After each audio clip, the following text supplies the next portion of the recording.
রবীন্দ্রনাথ ঠাকুরের জীবন স্মৃতির পরবর্তী অংশ। ইহা হইতে বুঝিতে পারিবেন মুন্সিকে খুশি করা শক্ত ছিল না।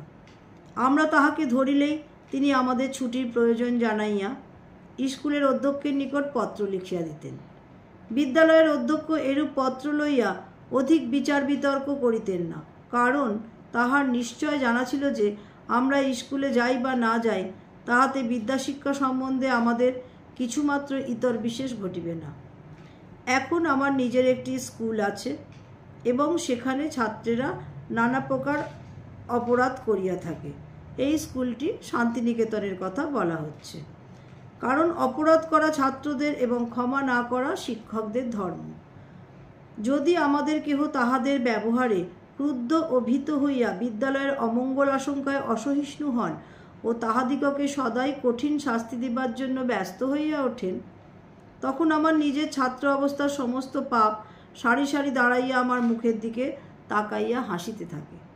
আমি বেশ বুঝিতে পারি ছেলেদের অপরাধকে আমরা বড়দের মাপকাঠিতে মাপিয়া থাকি, ভুলিয়া যাই যে ছোট ছেলেরা নির্ঝরের মতো বেগে চলে। সে জলে যদি দোষ স্পর্শ করে তবে হতাশ হইবার কারণ নাই, কেননা সচলতার মধ্যে সকল দোষের সহজ প্রতিকার আছে।